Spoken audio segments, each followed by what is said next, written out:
ओम शांति। 30 सितंबर 2025 आज का पुरुषार्थ। आज मीठे बाबा की शिक्षा ये है कि वे दुखों का हरण करके सुख देने आए हैं। वे बच्चों को बताते हैं कि वे स्वयं दुख हरता हैं, इसलिए उनके बच्चों को भी किसी को दुख नहीं देना चाहिए। बाबा समझाते हैं कि वे निराकार परमपिता परमात्मा हैं और सभी आत्माएं उनकी रूहानी संतान हैं। तुम ब्रह्मा कुमार कुमारियां हो जिनका सरनेम ब्रह्मावंशी है, क्योंकि तुम ब्रह्मा के मुख से ज्ञान ग्रहण करते हो। पवित्रता ही शांति और सुख की नींव है। जितना अधिक तुम बाप को याद करोगे उतना ही तुम पवित्र बनोगे और अंत में शांतिधाम जा पाओगे। बाबा बताते हैं कि सृष्टि का चक्र 5000 वर्ष का है, न कि लाखों वर्षों का जैसा कि लोग मानते हैं। सतयुग में भारत स्वर्ग था और अब कलयुग में ये फिर से पतित बन गया है। बाबा ही आकर इसे फिर से स्वर्ग बनाते हैं। बाबा समझाते हैं कि विनाश तब तक नहीं होगा जब तक उनकी राजधानी पूरी तरह से स्थापित नहीं हो जाती। विनाश का उद्देश्य एक नई शांतिपूर्ण दुनिया की स्थापना करना है।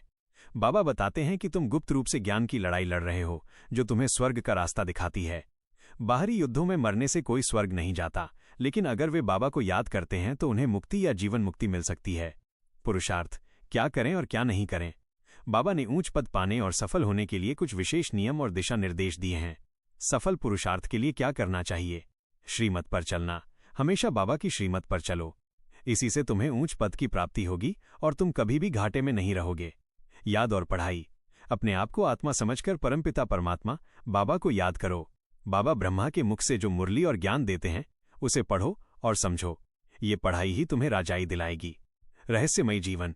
संगम के इस समय में बहुत साधारण और सादा जीवन जियो, क्योंकि यह वनवास का समय है। कोई भी भौतिक चीजों की लालसा मत रखो। सेवा करना। रहमदिल और कल्याणकारी बनो। दूसरों की सेवा करने का शौक रखो। सबको ये पैगाम दो कि परमपिता परमात्मा आ चुके हैं और उन्हें याद करने से विकर्म विनाश हो जाएंगे। निश्चय रखना।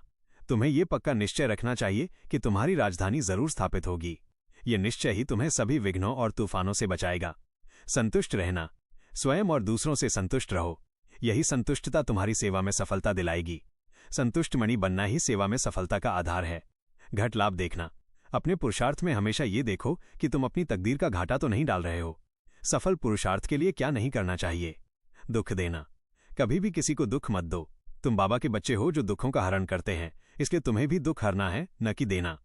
हट करना। अपनी जिद या हट नहीं चलानी है। हमेशा बाबा की राय और श्रीमत को ही सर्वोपरि मानो। लड़ना, झगड़ना। आपस में या किसी से भी लड़ाई झगड़ा नहीं करना है। बाबा कहते हैं कि झगड़ते वे हैं जो निर्धन होते हैं। तुम तो अभी 21 जन्मों के लिए भाग्य बना रहे हो। तुच्छ काम। कोई भी ऐसा काम मत करो जो आत्मा की वैल्यू गिराता हो, जिससे पद तुच्छ हो जाए। देह अभिमान। शरीर का अभिमान छोड़ दो।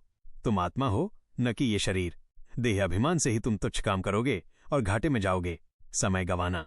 विघ्नों रूपी पत्थरों को तोड़ने में अपना समय मत गवाओ, बल्कि उनसे हाई जंप लगाकर आगे बढ़ो। आज की मीठे बाबा की शिक्षा हमें सिखाती है कि पुरुषार्थ का मार्ग ज्ञान और योग के साथ साथ व्यवहार में भी संतुलन और पवित्रता बनाए रखने का है। ओम शांति।